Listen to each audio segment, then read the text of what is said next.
Welcome to the my YouTube channel. તો આજનો સુવિચાર આપણે લઈ લઈએ મમ્મી પાસેથી। મમ્મી આજનો સુવિચાર આપો। આજનો સુવિચાર છે, જીવનમાં સાચી હકીકત હોય અને તમે ખોટું બોલો તો પહેલા ખોટું બોલતા શીખી જવાય। સુવિચાર એટલે ક્યારેય ખોટું બોલવું જોઈએ નહીં। પારુલ ખોટું બોલવાનું? પારુલ બેન કે છે આપણે ખોટું કોઈ દિવસ બોલવું જોઈએ નહીં। છે 4:45। તે બનાવવાનું છે વાડીનું શાક।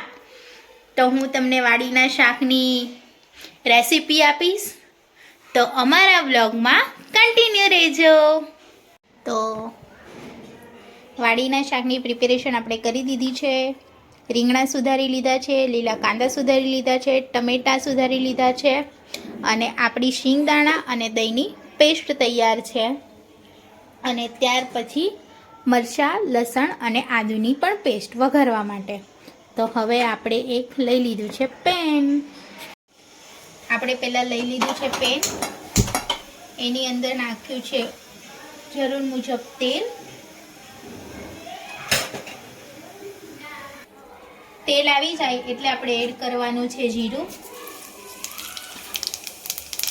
ત્યાર પછી હિંગ, થોડી હળદર અને આપણે જે લસણ, મરચાં અને આદુની પેસ્ટ બનાવી હતી તે પેસ્ટ।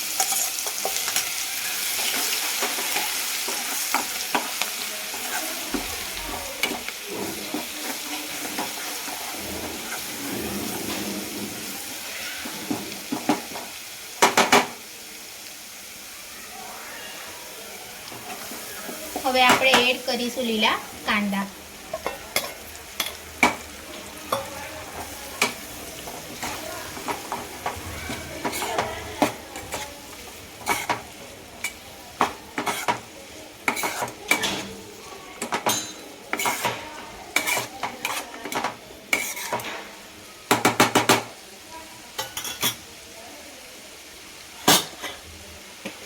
પછી એડ કરીશું થોડું સ્વાદ મુજબ મીઠું। કાંદાને 1 મિનિટ સુધી ચડવા દઈશું। રાઈ ભૂરી ગયા। હવે થોડા આપણા નોર્મલી અચકચડા ડુંગળી સતળાઈ ગઈ છે। હવે એની અંદર એડ કરીશું આપણે જે ટમેટાં અને મરચાં સુધાર્યા હતા તે।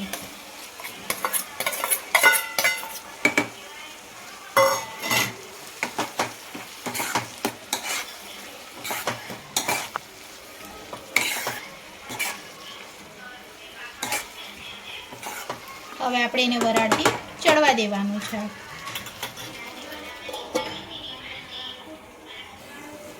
હવે આપણું ટમેટાં અને કાંદા થોડા નોર્મલી ચડી ગયા છે, હજુ એકદમ ચડ્યા નથી, કારણ કે આ વાડીનું શાક આપણે વરાળથી જ બનાવવાનું હોય છે એટલે વાર લાગે।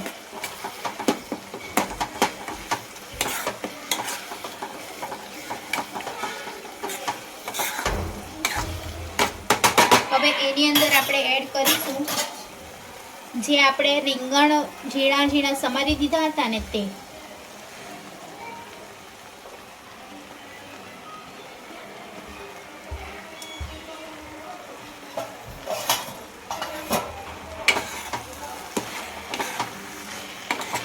ટમેટો ટાકો રહી।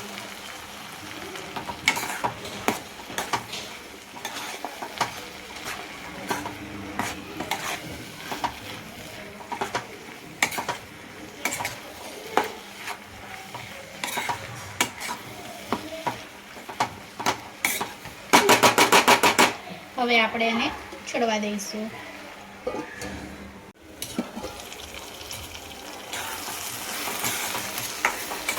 શાક હજુ થોડું બાકી છે, થોડું નોર્મલી કાચું છે, હજુ આપણે 1 મિનિટ જેવું ચડવા દઈશું।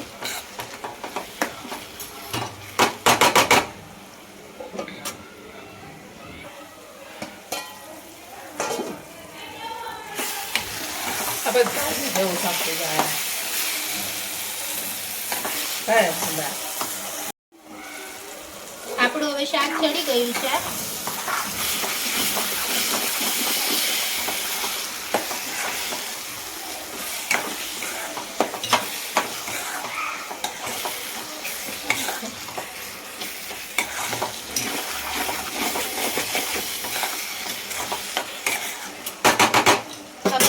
આપણે એડ કરીશું શિંગદાણા અને દહીંની આપણે પેસ્ટ બનાવી હતી તે.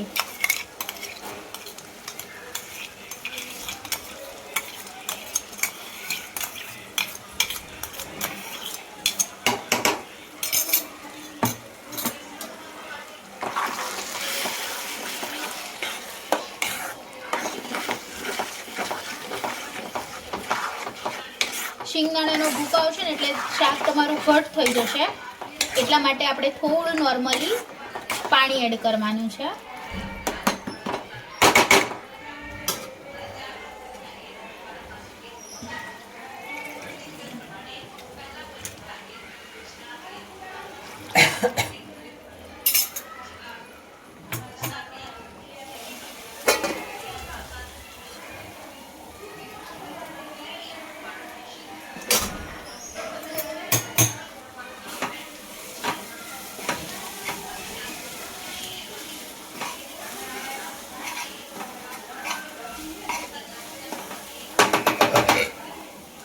બહુ એડ કરતા કેમ વખત બોકાતા?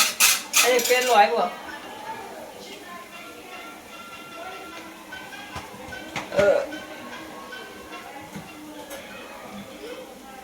તો તમે બોકાતા તમારે જોઈને બનાવી.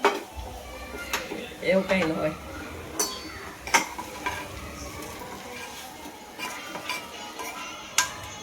તમારે સંભાળો થઈ ગયો.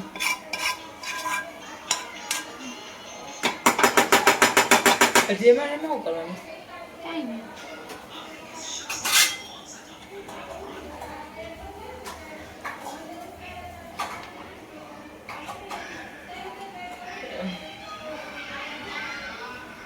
હવે શું નાખવાનું?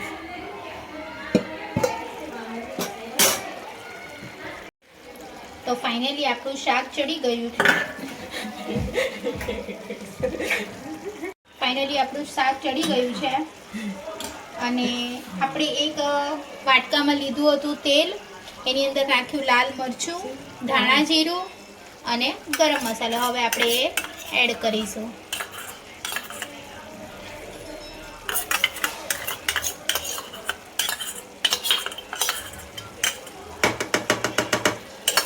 હવે આપણે આને હલાવી દેવાનું છે.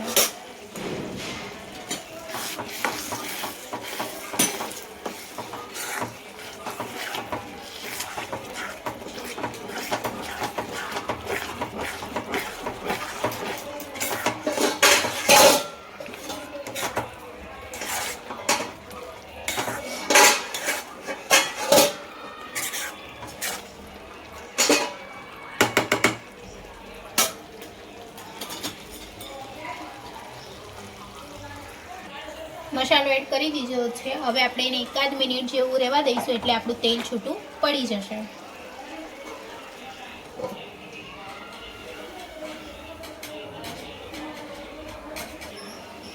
તો જો આવી રીતે તેલ છૂટું પડી જશે તો તૈયાર છે આપણું વાડીનું શાક.